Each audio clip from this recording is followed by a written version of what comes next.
Assalamualaikum warahmatullahi wabarakatuh. Perkenalkan, nama saya Lalu Bintang Purnama Rinjani yang akan menjadi moderator pada presentasi kami dari kelompok 9 kelas 1D. Di sini kami akan mempresentasikan materi tentang Marxisme sastra. Sebelum berlanjut kepada pembacaan atau penjelasan materinya, izinkan saya untuk memperkenalkan nama-nama dari kelompok 9, yakni Kurnia, Laila Rizka Fitri, Laila Haironisa, dan saya sendiri, Lalu Bintang Purnama Rinjani.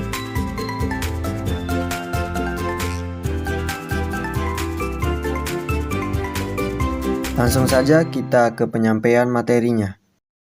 Kepada teman-teman kelompok 9, saya persilahkan. Teori sastra Marxisme didasarkan pada gagasan bahwa sastra adalah produk dari kekuatan sosial dan ideologi. Marxisme lahir dari konteks masyarakat industri Eropa, revolusi industri di Eropa pada abad ke-19. Pada teori sastra Marxisme ini terdapat kesenjangan-kesenjangan, di mana kesenjangan ini terjadi antara kaum borujis, pemilik modal, dengan kaum proletat, dan kaum petani miskin dengan para tuan tanah. Dan selanjutnya yaitu karya sastra sebagai produk kekuatan sosial dan ideologi.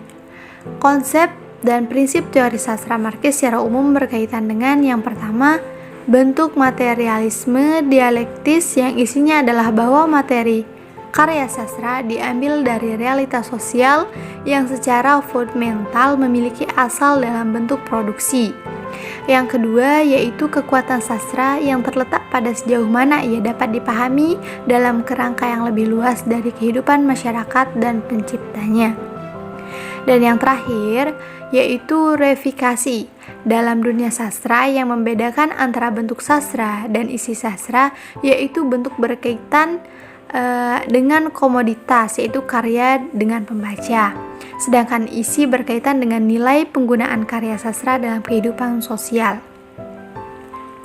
Dan yang B yaitu yang kedua, paradigma suprastruktur dan ideologi hegemoni.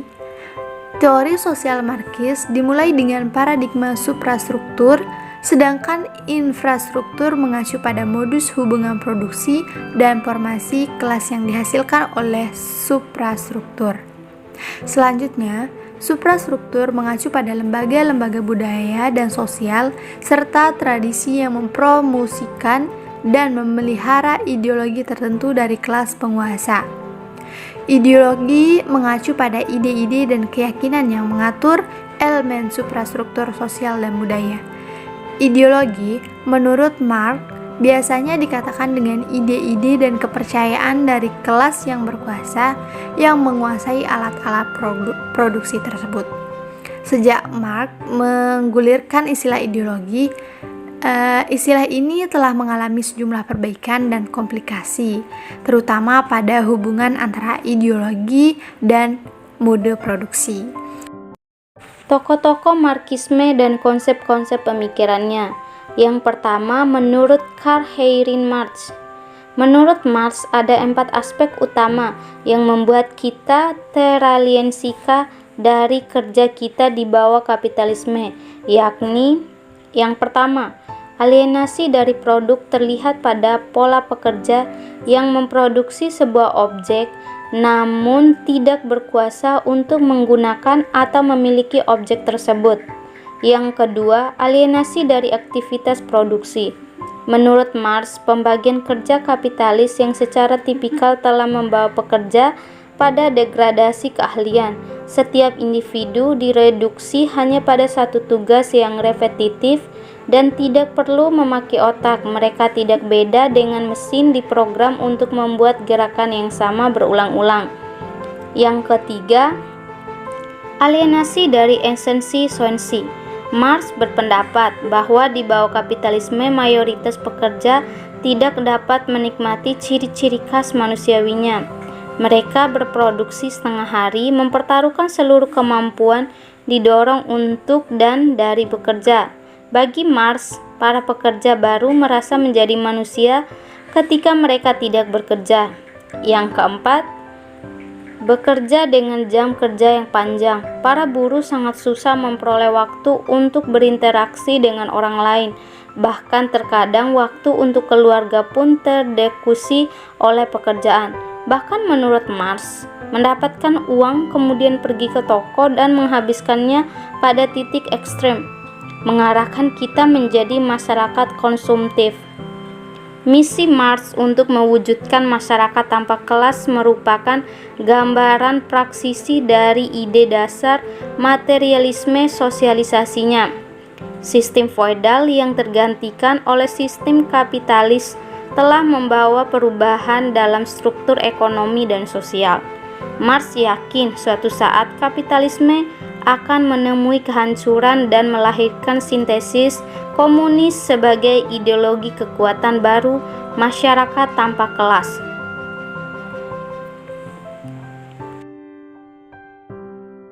Mao Zedong.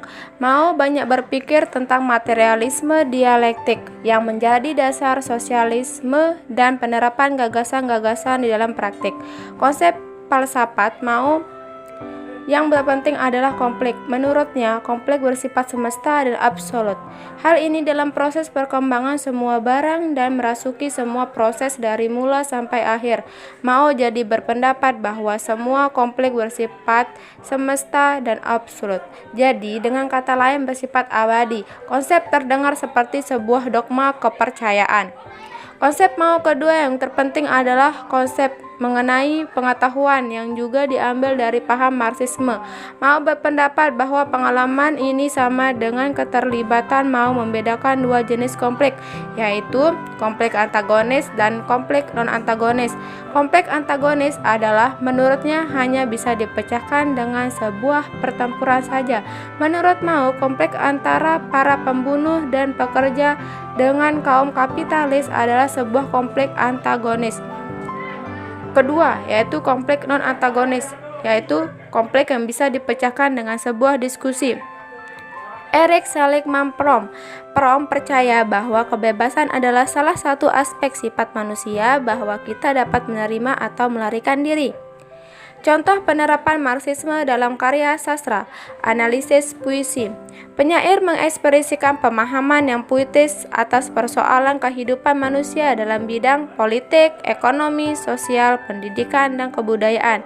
Pilihan kata-kata atau diksi dalam karya puisi ini perlu diperhitungkan sehingga menjadi berfungsi dalam refleksi zaman dan refleksi atau peristiwa-peristiwa dalam kehidupan bermasyarakat. Perubahan-perubahan yang menjadi dalam kehidupan manusia mendorong penyair menyuarakan kebenaran, keadilan, kesamaan, dan hak hidup, kedamaian, kesejahteraan.